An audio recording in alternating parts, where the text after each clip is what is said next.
en Italie avec toi, Johan. Témoin, j'allais dire privilégié, je vais plutôt dire bien placé d'une saison de la Juve, un petit peu en deçà des espérances. La Juve qui a pris 3-0 hier sur la pelouse de la Fiorentina. Ouais, même très en deçà, Simon, parce que ce match-là suit un autre match catastrophique, la défaite à domicile contre l'Atalanta 4-0 la semaine passée. Et c'est vrai que moi, j'évoque souvent évidemment le jeu et les résultats du côté de la Juve cette saison. Les deux sont absents, ou en tout cas très insuffisants. Dans le jeu, il se passe pas grand-chose. On a cette équipe très lente, sans idée, sans instinct, sans changement de rythme. Une équipe très plate finalement, où il se passe vraiment pas grand-chose, sans âme presque. Et puis on a aussi le problème de résultat, parce qu'aujourd'hui, être en dehors du top 4, c'est un réel problème pour la Juve et l'environnement Juve, les supporters, les dirigeants, parce que l'ambition, c'est évidemment, dans un premier temps, de revenir très rapidement dans le top 4 et ensuite de rejouer le titre à nouveau chaque saison. Les investissements ont été faits et sont très très importants sur le marché des transferts, avec des joueurs payés plus de 50 millions d'euros comme Douglas Luiz et Cop Miners, sans parler des autres, de Nico Gonzalez, de Veiga, de Kelly. Kelly, je ne sais pas si tu as vu encore Julien, énorme match ce week-end, notre Ah ami bah oui, Kelly. arrière-gauche en plus, Ouais, encore ouais, pire. c'est fantastique, c'est assez incroyable.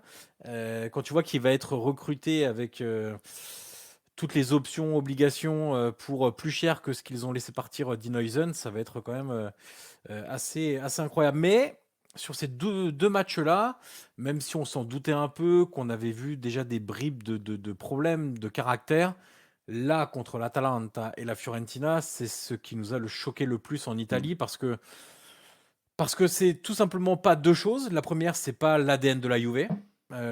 Tu peux gagner en jouant mal, c'est tout à fait accepté. Tu peux gagner en jouant bien, c'est encore mieux. Tu peux ne pas gagner, mais être pas loin de gagner et avoir tout donné. Mais tu Ça, peux pas c'est prendre des accepté fessées comme aussi. ça. Voilà. Tu peux aussi perdre des finales européennes. Ils en ont perdu beaucoup, mais en donnant tout, il n'y a pas de problème.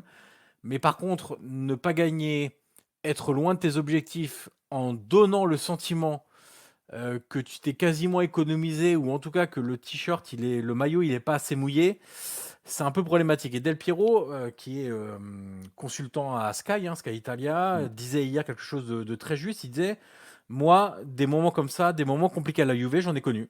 Voilà, et il a fait suffisamment longtemps à la Juve pour connaître des très bonnes saisons, beaucoup de trophées, et aussi des saisons très compliquées. Mais il dit, moi, à mon époque, il y a une saison parfois où rien ne te réussit, il y a pas de problème. Mais là, ce qui me pose problème, moi, c'est qu'il y a aucune réaction des joueurs et que ça correspond pas au style de la Juve forcément. Et surtout, ce qu'il disait en conclusion, c'est après le match contre Florence, personne au club, que ce soit les joueurs, les dirigeants, on va même élargir un peu aux supporters, personne ne peut se dire sereinement qu'ils ont tout donné sur le terrain à Florence. Et ça, c'est une énorme frustration, Ouais. c'est même inacceptable pour un club comme la Juve. Quand on parle de grand club, c'est totalement inacceptable que ces joueurs-là ne montrent aucun caractère, aucune réaction à la première difficulté, parce que tu peux encaisser un but rapidement, tu Mm. peux être mené, mais abandonner, baisser les bras aussi rapidement avec des joueurs qui se liquéfient, ça c'est pas acceptable, parce Mais que tu sortais d'un match où déjà ça tanguait il y avait beaucoup de critiques, mais là tu es à 7 buts encaissés en deux matchs avec le 4-0 de l'Atalanta et le 3-0 contre la ouais. Fiorentina. C'est seulement la troisième fois de l'histoire du club que deux matchs consécutifs se soldent par une défaite par au moins 3 buts d'écart. Les fois précédentes, c'était en 2011 avec Gigi Denleri, et on peut pas dire que c'était une très belle Ouais. Juve, et ni un très bon entraîneur d'ailleurs au passage, et en 1957.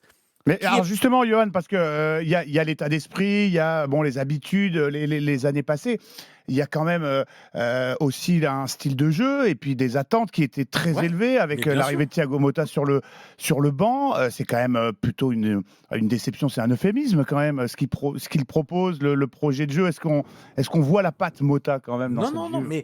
mais Simon, on voit rien, c'est ça le problème, c'est que on n'a pas la patte Mota sur le jeu, on n'a pas la patte Mota sur le caractère, parce que Thiago Motta était un joueur de caractère. Hmm. Thiago Motta est un entraîneur de caractère, même si on a moins de recul forcément sur sa carrière d'entraîneur, qui est bien moins longue pour l'instant que celle de joueur, mais on a tous les discours qui entourent les matchs de Thiago Motta, et on sait bien ce qu'il essaye d'insuffler à ses joueurs, en tout cas de leur inculquer ce que représente de jouer dans des grands clubs. Alors là, en l'occurrence, c'est la Juve, mais sortons même de l'environnement Juve. Dans un grand club, il y a des choses qui sont inacceptables. Les 2 matchs consécutifs qu'a fait la Juve contre l'Atalanta et la Fiorentina, c'est inacceptable. Pas simplement par les résultats, même si, oui, déjà ça, mais surtout, et même pas par le jeu encore, mais surtout parce que tu as baissé les bras. Et ça, c'est pas acceptable. Moi, j'ai beaucoup critiqué Allegri la saison passée et les saisons précédentes. Mm. C'est vraiment pas mon type de football, il n'y a pas de problème.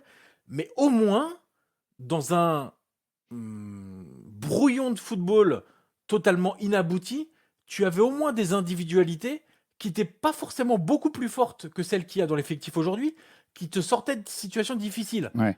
Là, tu ne l'as même pas cette saison. Il Et est en déjà- plus, tu te retrouves avec des choix, Simon, qui sont quand même surprenants. Ouais. Il y a aujourd'hui des leaders qui ne sont plus du tout utilisés ou qui sont. Enfin, quand je vois encore Gatti sur le banc, ok, tu diras ce que tu voudras. Il n'a pas la relance de Bonucci, il n'a pas le savoir-faire et la malice et le sérieux et la fiabilité d'un Chiellini, la polyvalence d'un Barzali. Ok, très bien. Mais ce mec-là, aujourd'hui, est un des leaders de l'effectif. Il avait le brassard en début de saison, Gatti. Aujourd'hui, il est sur le banc. Mm. Vlahovic, aujourd'hui, il est sur le banc, il joue plus. On lui donne des os à ronger en rentrant à 10 ou à 12 minutes de la fin. C'est tout. Il y a un joueur comme Yildiz aussi, qui est un joueur de talent, qui Super est, joueur. pour Ouais. moi, le mec sur qui il faudrait construire aujourd'hui à la Juve, le mettre dans les meilleures situations et mettre les autres joueurs autour, qui est dernièrement sur le banc. Il y a aussi des choix qui sont incompréhensibles. Ouais. Donc tu n'as pas la patte Thiago Motta. Tu as le sentiment, c'est ce que relaie beaucoup la presse italienne, notamment la Gazzetta dello Sport et la Stampa, que entre eux, pas mal de joueurs et Thiago Motta, ça commence à devenir compliqué. Alors, Donc, où est-ce j'allais que te tu poser vas la question, Johan, très rapidement. La question de est-ce qu'on parle déjà de son avenir? Est-ce qu'il est menacé? Est-ce qu'il est critiqué? Ça, on l'a compris. John Menacé? Tolly, le directeur sportif, directeur technique, responsable du département sportif de la Juve, dit que non, que c'est ensemble qui vont se sortir de cette situation-là. Je le crois sans aucun problème. C'est un vrai choix aussi de June Tolly, hein, en début de saison, d'avoir misé sur Thiago Motta, qu'il surveillait déjà quand il était directeur sportif à Naples. Pour la saison prochaine, déjà, il y a un truc qui est sûr, c'est que si tu finis en dehors du top 4, je vois pas comment il peut rester. Ouais.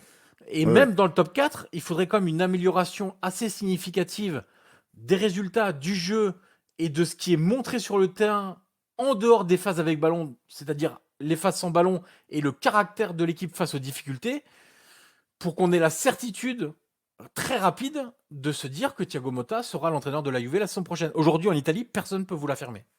Bon, début de réponse, de réaction, espérons-le, pour les supporters de la Juve. Ce sera face au Genoa à la maison le dimanche 30 mars après la trêve, histoire de se reprendre un petit peu. Pour l'instant, la Juve, 5e, donc, on le disait, de Serie A, 12 points de retard sur l'Inter leader, et juste derrière, Bologne, hein, l'ancienne équipe de Thiago Motta. Exactement. Voilà, voilà.